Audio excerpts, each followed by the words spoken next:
Huh? It's got acorns, hasn't it?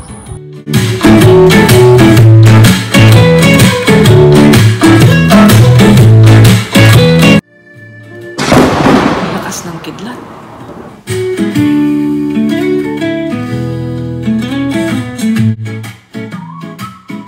Sa tapat ng bahay namin ay may puno ng oak. Pag ganitong August, ganito ang kulay at itsura ng bunga. Kulay green. Ito ay lumalaki at nagiging brown. Pag December, nahuhulog sa lupa. Noong una, hindi ko alam kung anong pangalan ng punong ito. Minsan, yung neighbor namin, si Grandpa, ay nagwo-walking at tinanong ko siya. Last December yun. It's an oak. Oh, this is an old oak tree? Yeah, it's got acorns, hasn't it? Oh, so you call it Yeah. acorn. Yeah, it's an oak. Oak tree. Okay, thank you.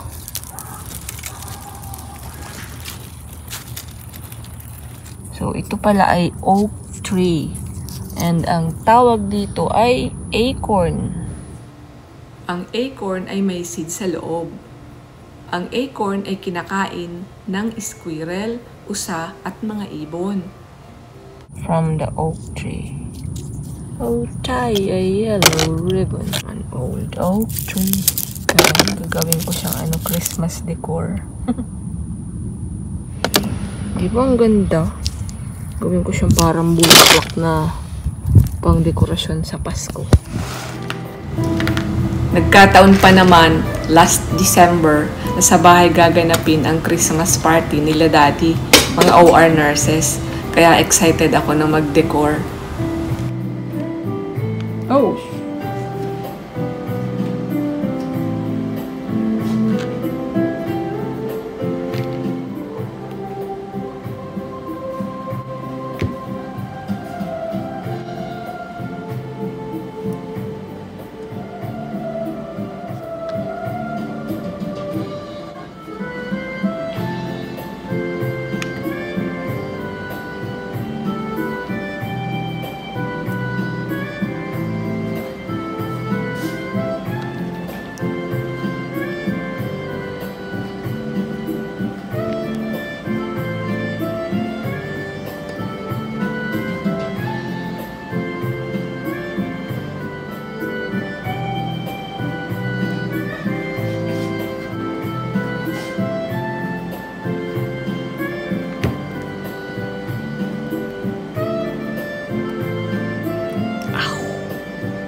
Beautiful.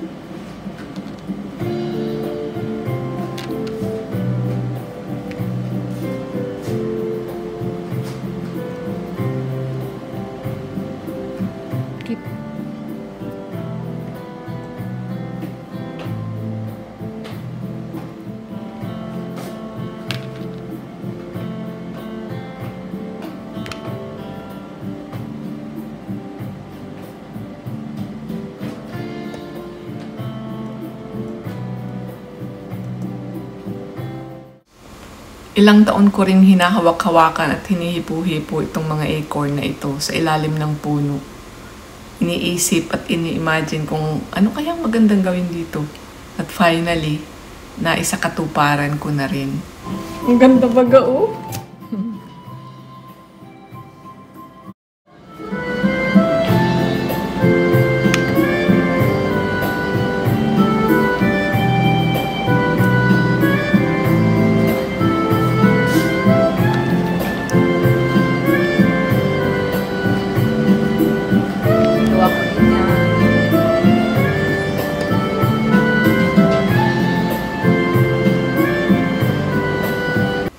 At At naisip po, pwedeng palitan ang gitna ng bulaklak ng ibang kulay, depende kung anong season ng panahon.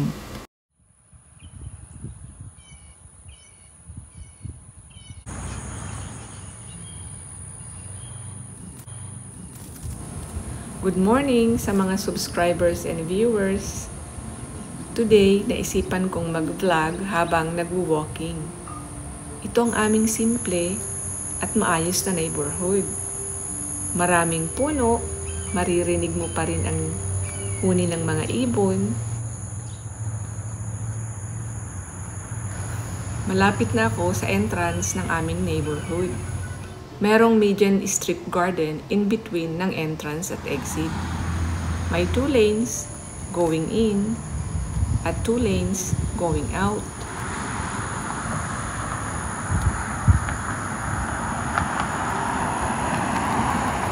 Meron ding pathways for walkers and joggers para sa mga nakatira dito.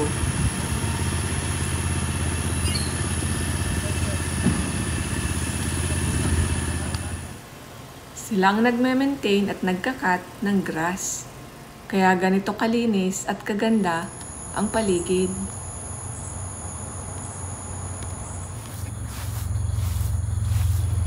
Sisilip lang ako na madali dito sa katabi naming neighborhood. Tabi-tabi ako.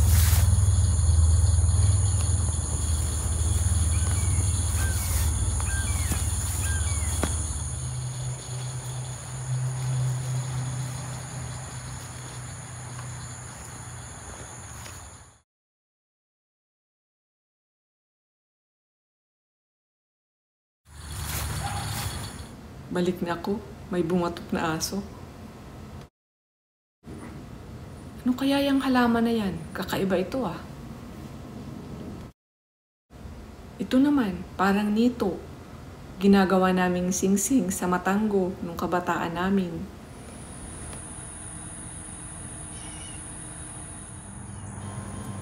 Balik na ako sa neighborhood namin. Dito naman ako sa children's playground. Uupo muna at magpapahangin. Mag-stretching din.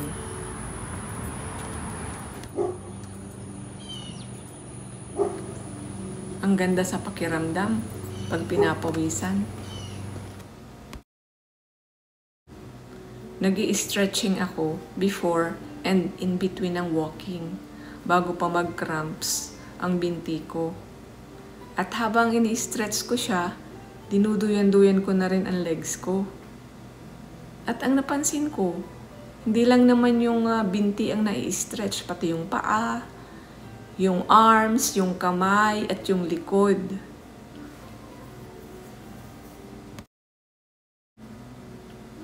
Wala namang nagturo nito sa akin, pero ewan ko kasi maganda sa pakiramdam.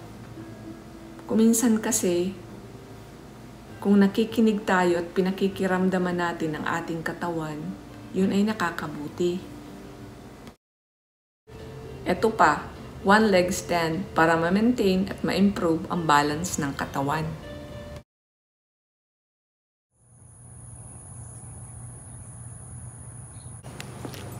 Walking na ulit, pabalik sa bahay.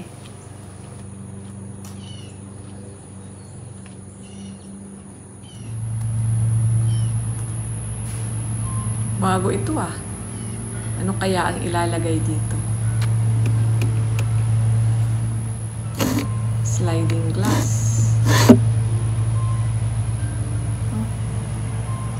Pero hindi naman na isasara all the way. Pag umulan, mababasa ang laman. Pabalik na ako sa bahay.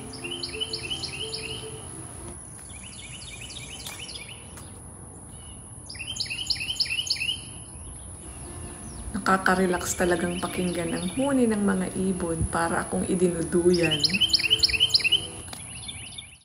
Yung friend ko yun ah. Ba't kaya siya doon sumiko? Puntahan ko nga at makachika.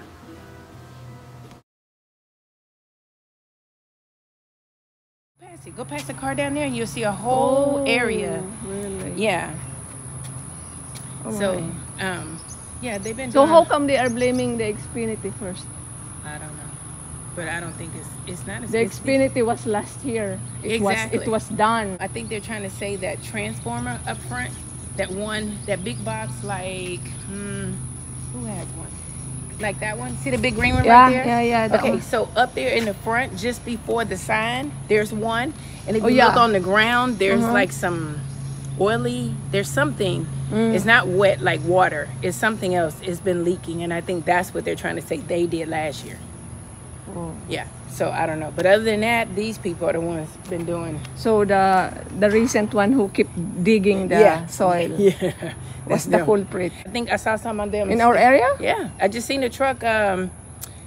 Before I came over here, I went to the dog thing. I went to turn around, and yeah, they're down by right past your house on that side though. Really? Yeah, I saw cones and the truck and everything. So I think they're back out here at somebody's house. But So something is damaged? Which one? I don't know. I don't know why The they keep coming electricity back. or the water? I don't know why they keep coming back. Why do they need to keep digging soil? That's what We don't need those Look, wires. I don't know why they keep. I tried to ask them, but you know, they like didn't understand what I was saying, so I just left it alone. But walk down, and you'll see. Right past the All black right. truck right there, and that burgundy truck, you'll see a big old open, a big huge area. Thank you. Have a nice day. Yeah. Sabi niya sa akin, mag-walking na daw ako at maglilinis pa siya sa loob ng bahay. Nag-move out na daw kasi yung tenant at kailangan linisan. Ang pinag-uusapan namin ay tungkol dun sa mga workers ng isang internet provider company. Last year, nagbungkal na ng lupa at naglagay na ng cable. Ngayon, may gusto na namang magbungkal. So, binubungkal nila ang lupa at maglalagay na naman ng bagong cable internet. Halos lahat naman na sa amin may internet connection. At ang kaso, may mga natamaan na cable ng kuryente at tubig. Kaya nagre-reklamo ang mga tao. Kuya, saan kayo pupunta? Bloodworks. Ah, Bloodworks. Sige po. Ingat! Nakabalik na ako sa bahay. Ang lamig na naman. Mataas naman ang temperature Buksan ko na lang ang bintana para makapasok ang medyo mainit na simoy ng hangin.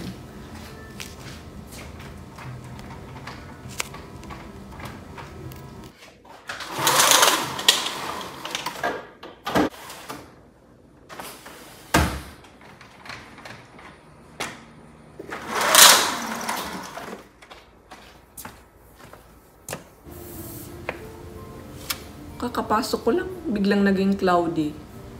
Magpapalit muna ako ng damit kasi pinamawisan ako.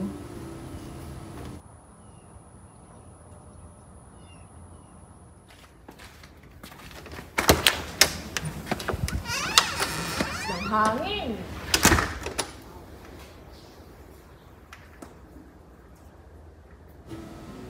Ilalabas ko yung mga tanim kasi parang uulan para madiligan sila.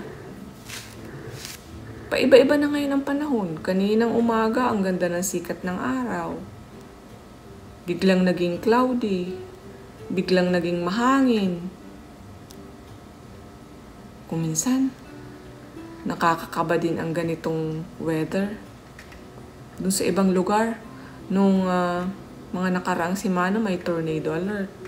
Hinamang iba, may flooding.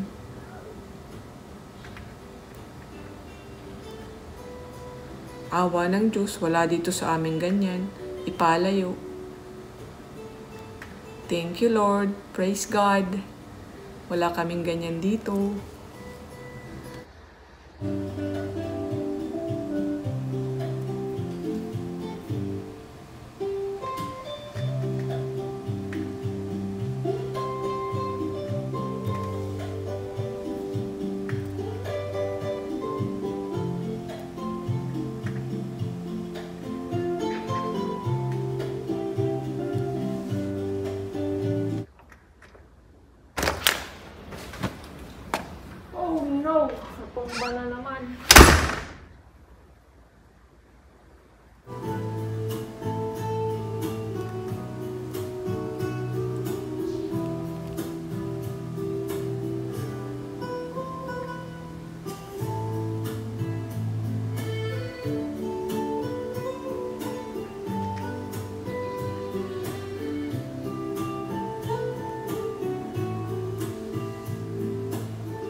Gagawin ko na yung summer version ng acorn flower.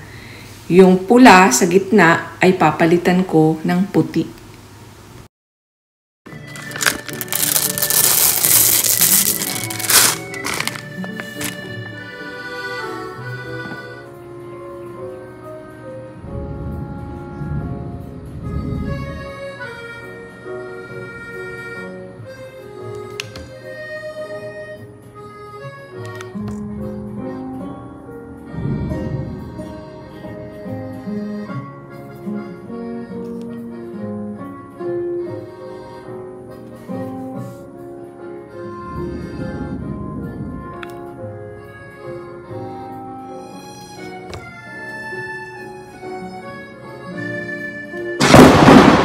Diyos ko, baka maisubo ko ito at maging dar na ako. Katakot ka naman. Umaaraw, umuulan, may rainbow, may kidlat, may kulog.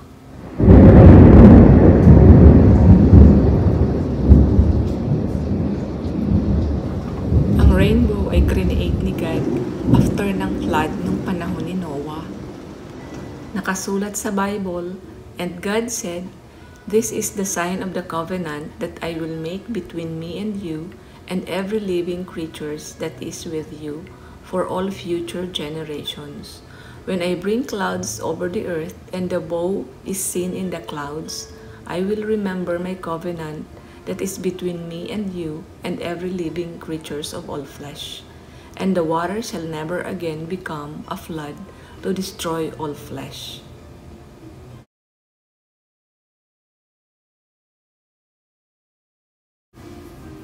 After less than 30 minutes, sumikat ulit ang araw.